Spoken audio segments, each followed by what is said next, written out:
Jakwirada bertemu kembali dengan saya Karin di segmen podcast Radar Tegal. Di kesempatan kali ini saya berkesempatan untuk hadir di Bakesbangpol Kota Tegal terkait dengan informasi edukasi penanganan pandemi virus corona. Di depan saya sudah ada bintang tamu spesial yang sudah saya hadirkan untuk Anda, Cakwirada, yaitu dari Kepala Badan Kesatuan Bangsa dan Politik atau Bakesbangpol Kota Tegal, yaitu Pak Budi Saptaji, SSTP MSI.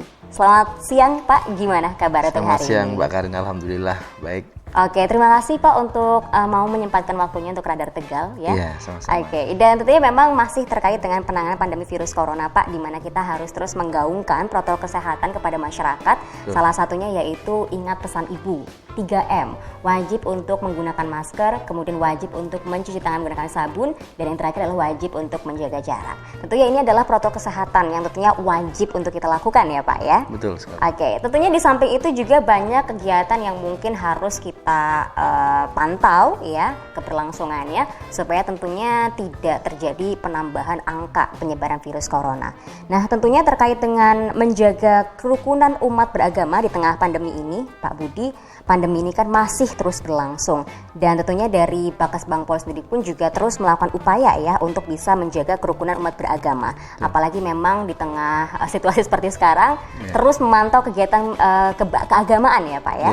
Nah, tentunya memang hal itu dilakukan dengan berkoordinasi juga dengan Kemenak dan FKUB, dan tentunya berbagai pembinaan terus dilakukan untuk umat beragama. Di samping itu juga keterlibatannya dalam setiap operasi justisia dalam pembinaan pengawasan pemilu. Tentunya di kesempatan kali ini mungkin yang mau saya pertanyakan nih untuk Pak Budi ya, selama COVID-19 ini berlangsung, apa saja sih kegiatan yang mungkin sudah dilakukan Bakesbangpol, kemudian apa yang akan terus dilakukan nih terkait dengan penanganan pandemi virus corona? Silahkan Pak Budi. Baik Mbak Karin, terima kasih atas pertanyaannya. Jadi sesuai dengan tugas pokok dan fungsi kami di Badan Kesatuan Bangsa dan Politik Kota Tegal, di mana salah satu tugasnya adalah terkait dengan ketahanan ekonomi, budaya, agama, dan sosial. Oke. Jadi di sana tentunya ada satu program dan kegiatan yang memang menjadi kewajiban kami untuk terus mempertahankan bahkan meningkatkan kerukunan agama yang ada di Kota Tegal. Okay. Kalau kita melihat indeks toleransi yang terjadi di Kota Tegal, ini bisa dikatakan kita berada di posisi yang sebenarnya sangat baik. Okay. Di Provinsi Jawa Tengah sendiri untuk indeks toleransi umat beragamanya kita berada di 5 besar. Wow, ya, luar biasa besar, dong ya. Meskipun belum sampai ke puncak, tetapi posisi inilah yang harus terus kita tingkatkan di kemudian hari, karena alhamdulillah sampai dengan saat ini kebebasan untuk beribadat dan beragama yang dirasakan oleh semua pemeluk agama yang ada di Kota Tegal ini sudah berlangsung dengan sangat baik. Maka dari itu kami terus melaksanakan upaya-upaya yang diperlukan untuk mempertahankan.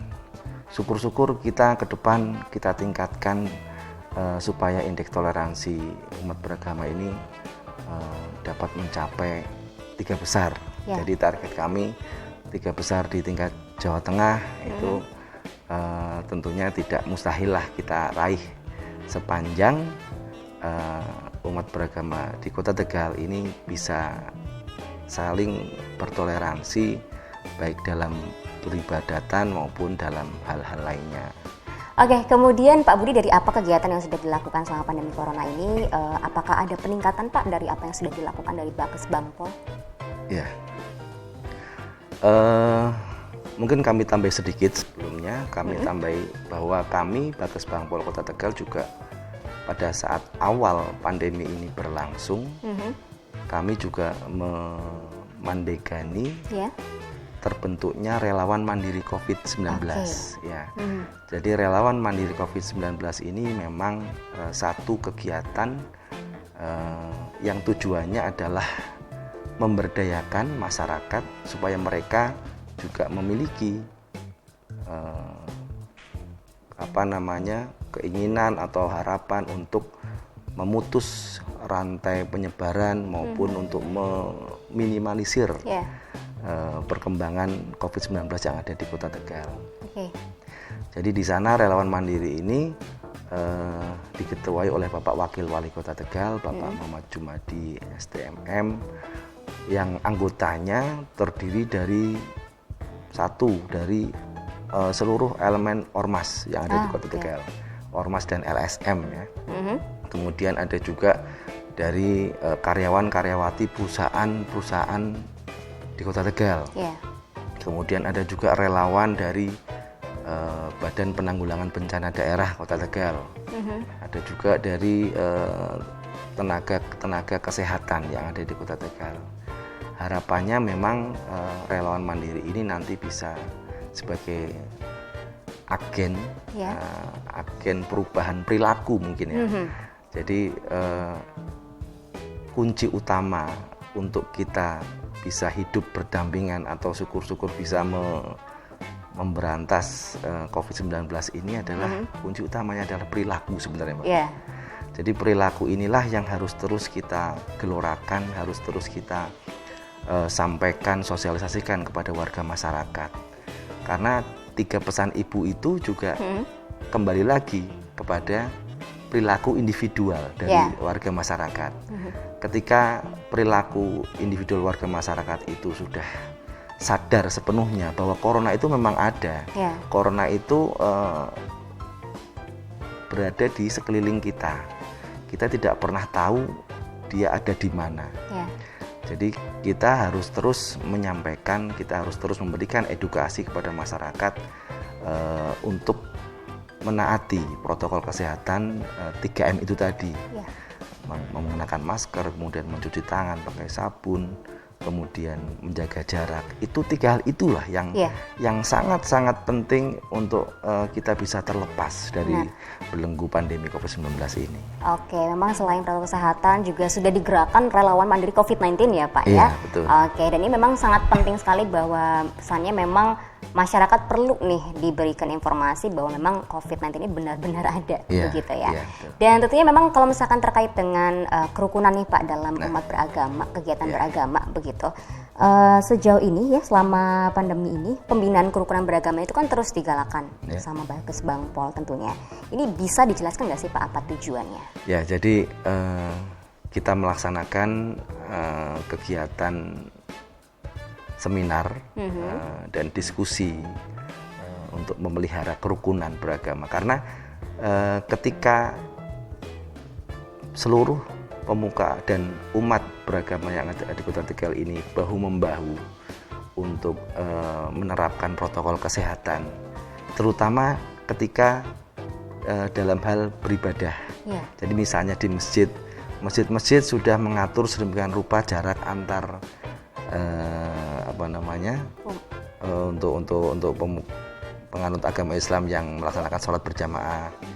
Kemudian penganut agama Kristiani juga mengatur posisi duduk ketika dalam tempat ibadah mereka. Pun demikian dengan di pura tetap menjaga jarak antara satu penganut agama Hindu dengan yang lainnya.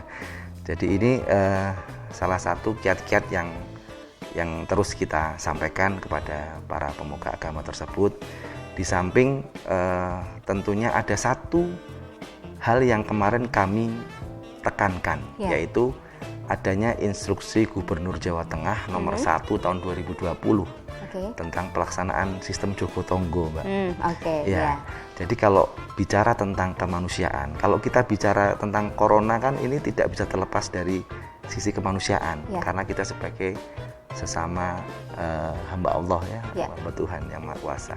Jadi kita ketika bicara tentang sisi kemanusiaan, kita ketika akan menolong seseorang tentunya tidak elok atau tidak pantas ketika kita melihat kamu agamanya apa.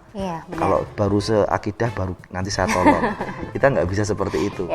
Dalam posisi sekarang kita harus siapapun lah, mau umat agama apapun, kita harus saling tolong menolong, kita harus memberikan sumbangsih kita untuk kemanusiaan.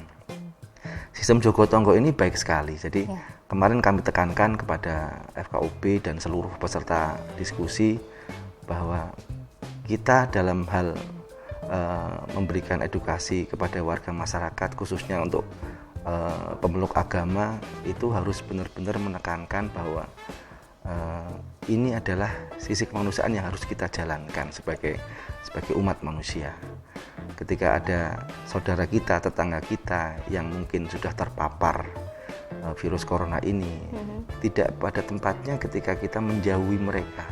Justru kita harus memberikan apa nih, bantuan apa nih yang bisa kita berikan kepada yang bersangkutan.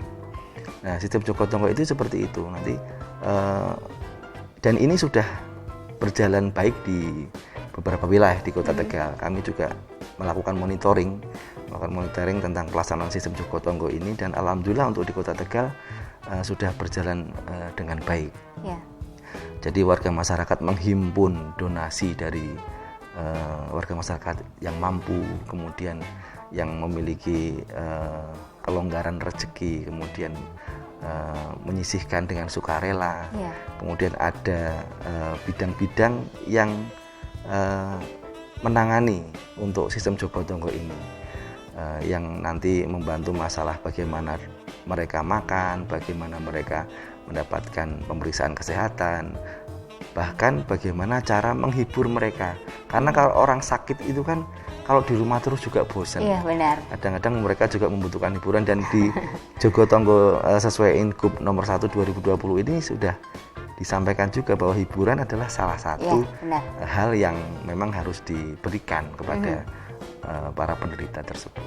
Oke, dan memang dari adanya program Jogo Tonggo ini harapannya ya tadi ya Pak ya, bisa saling menjaga kerukunan antara umat beragama. Betul. Begitu. Karena memang COVID-19 ini kan termasuk dengan halnya soal kemanusiaan, begitu ya Pak ya.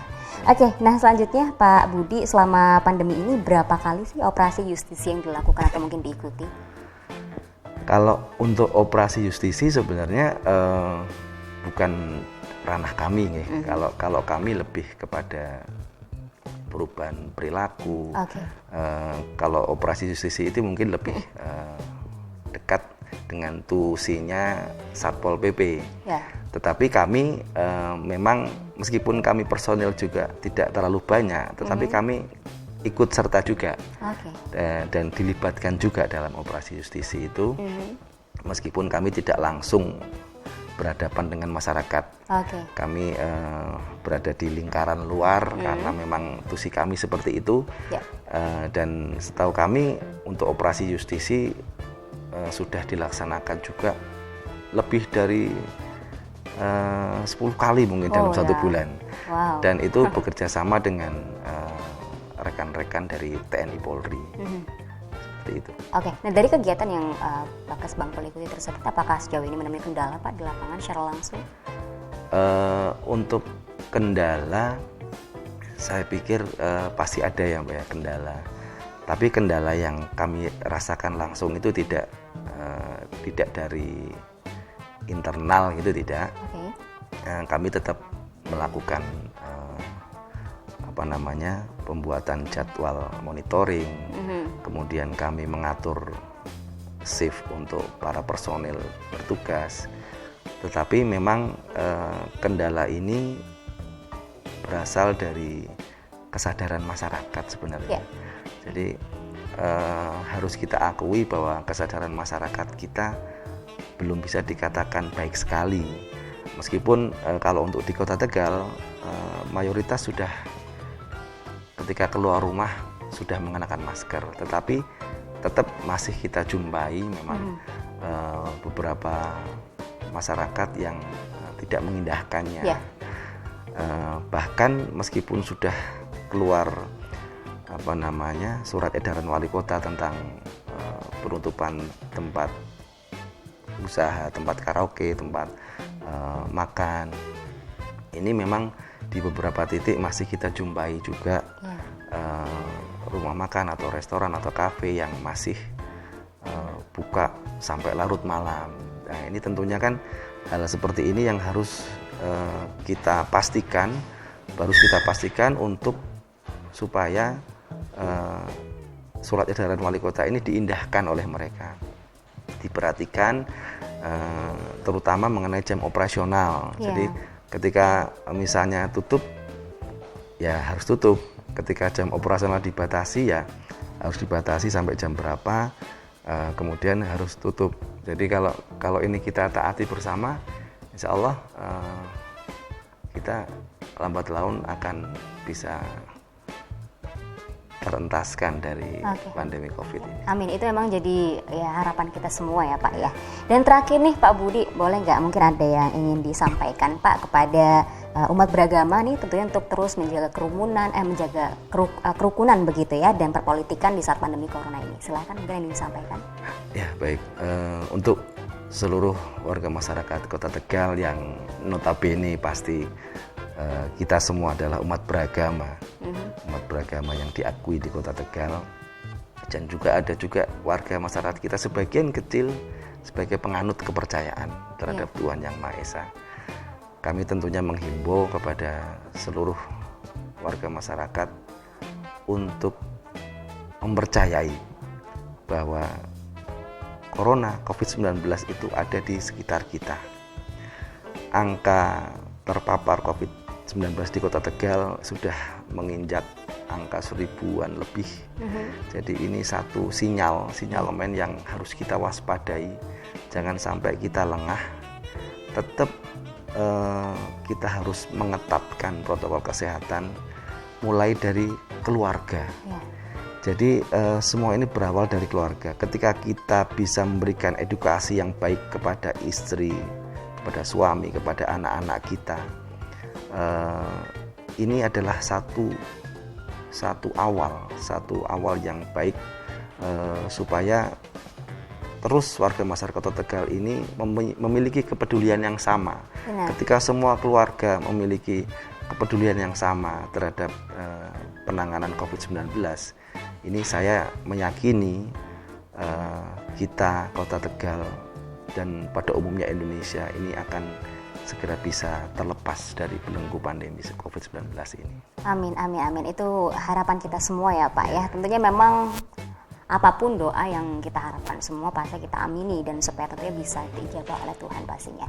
Oke, dan demikian cakweran obrolan saya bersama Pak Budi Saptaji selaku Kepala Bakas Banpol Kota Tegal yang tentunya tadi kita membahas terkait menjaga kerumunan umat beragama di tengah situasi pandemi corona saat ini. Dan jangan lupa ya, selain itu cakweran harus tetap menjaga protokol kesehatan dengan sebaik mungkin, salah satunya yaitu ingat pesan Ibu 3M, wajib untuk menggunakan masker, wajib untuk mencuci tangan menggunakan sabun, dan yang terakhir adalah wajib untuk menjaga jarak. Sekali lagi terima kasih Pak Budi untuk waktunya dan tentunya untuk informasi dan edukasi yang diberikan kepada Cakweradar. Pastinya kita berharap semuanya ini bisa segera berlalu dan kita bisa melewati ini semua bersama ya Pak ya. Amin, amin. Oke, Cakweradar, saatnya saya Karin pamit undur diri. Sampai jumpa.